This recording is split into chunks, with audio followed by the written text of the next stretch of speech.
तो कहानी की शुरुआत में सूखा बंजर जमीन को दिखाया जाता है। दरअसल वर्ल्ड वॉर होने की वजह से पूरा दुनिया तबाह हो चुका था। बचे कुचे लोग ओवरलोड नामक शहर में रहते हैं और उन्हें एक चर्च कंट्रोल करता है। इसके बाद हमें चर्च के लोग एलिस नामक एक विच को फांसी पे टांगते हुए देखते हैं। तो हुआ ये कि एलिस किसी की भी विश पूरी करती है, वो किसी को मना नहीं कर सकती, जिससे लोगों का सम्मान चर्च के लिए कम हो जाएगा। सब लोग एलिस को ही मारने लगेगा, इसलिए चर्च के लीड सोल्जर को उसे मारने का ऑर्डर मिलता है। वो उसे फांसी पे टांग के चली जाती है, लेकिन वहाँ पर एक सोल्जर एलिस के आंखों में देखता है, जिससे एलिस उसे अपने वश में कर लेती है, जिससे वो सोल्जर अपने आप को फांसी पे लटका हुआ पाता है और गन से शूट करके अपना रस्सी काट देता है। असल में वो सोल्जर अपना रस्सी नहीं काटा, बल्कि वो तो एलिस की रस्सी था और वो अपने साथी को एलिस समझ के गोली से मार देता है। तभी वो लीड सोल्जर आती है और उसे कहता है, तुम उसके गुलाम हो चुके हो, अब तुम हमारे किसी काम का नहीं, कह के उसे मार देती है।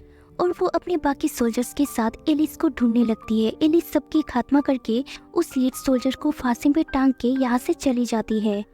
अगर गलती से भी वो हिली तो मारी जाएगी, और सब एलिस के ही नारे लगा रहे होते हैं। इधर टनल में बॉयस नाम का एक हंटर को दिखाया जाता है। कुछ लोग उसे मारने के लिए आता है।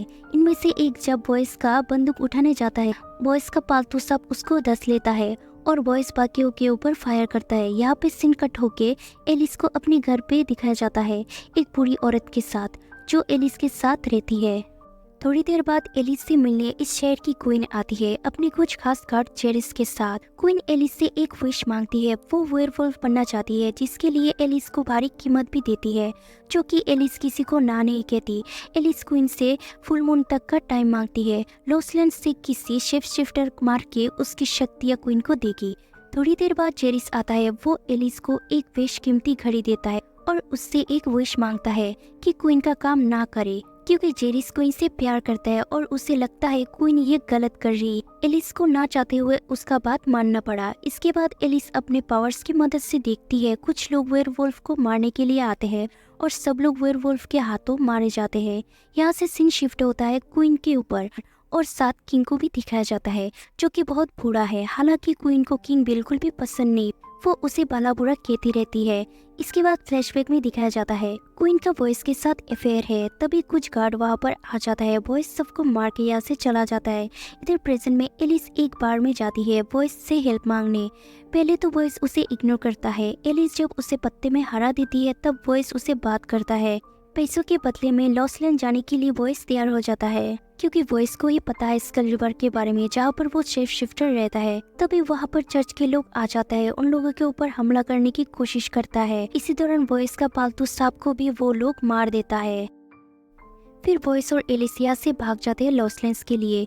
इधर चर्च का प्रीस्ट पेट्रियार्क को दिखाया जाता है। वो लीड सोल्जर अपने आदमियों के साथ उस बूढ़ी औरत को पकड़ के ले आती है, जो एलिस के साथ रहती थी। वो डर के मारे सब कुछ बता देती है कि जेरिस और क्वीन एलिस के पास गई थी। अगले दिन बॉयस अपना दोस्त साइरस और उसकी बहन मारा के घर रुकते हैं।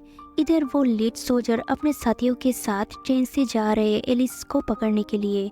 वो लोग लॉसलैंड जाके साइरस और मारा के ऊपर बहुत टॉर्चर करता है, जिससे वो लोग बता देते हैं एलिस और वॉइस कहाँ है। अगले दिन वॉइस साइरस के घर आके उसका लाश देखता है। वो समझ जाता है यहाँ कोई आया है। फिर वो देखता है वो लीड सोल्जर अपने साथियों के साथ मारा को पकड़ रखा है। वो लोग सनग्लासेस पहन रखे थे ताकि एलिस उन्हें अपने वश में ना कर पाए। वो लीड सोल्जर बॉयस को पैसों की लालच दिखाता है एलिस के बदले में। हालांकि बॉयस उसकी बातों पे साफ इनकार करता है, क्योंकि एलिस सबसे पहले मदद के लिए इसके पास गई थी। फिर वो लीड सोल्जर सबके सामने मारा को गोली से मार देती है। फिर एलिस एक से गन छीन के उन सब पर शूट करने लगती है, साथ ही वॉइस भी।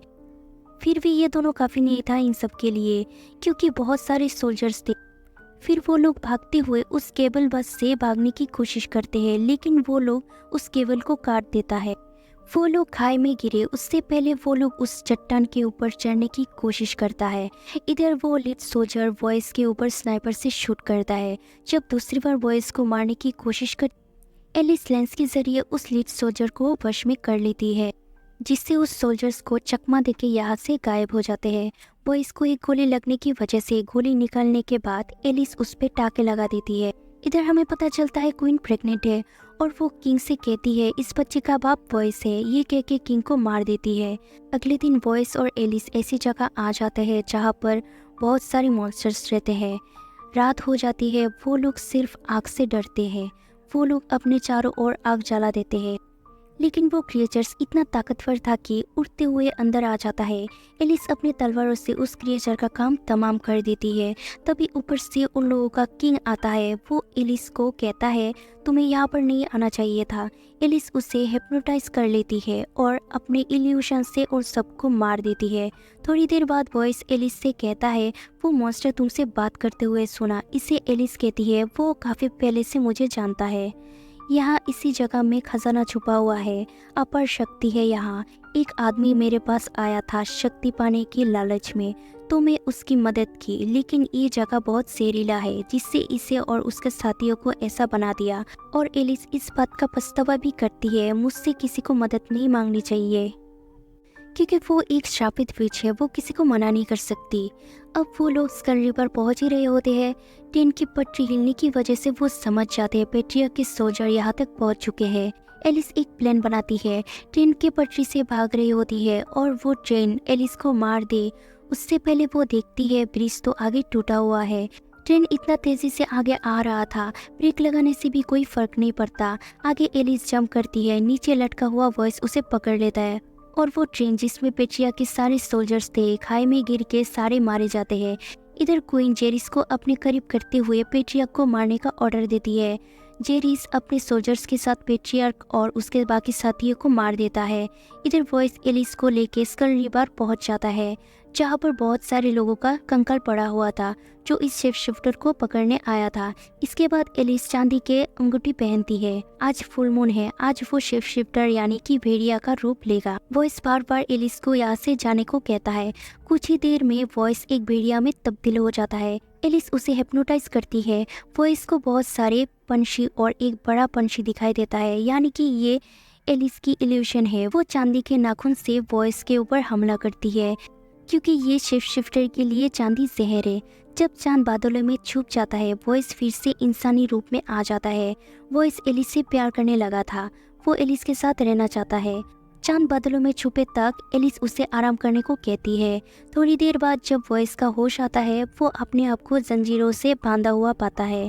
फिर एलिस उसे सारी बात बताती है। वो अपनी शक्तियों की मदद से वॉइस के बारे में जान लिया था।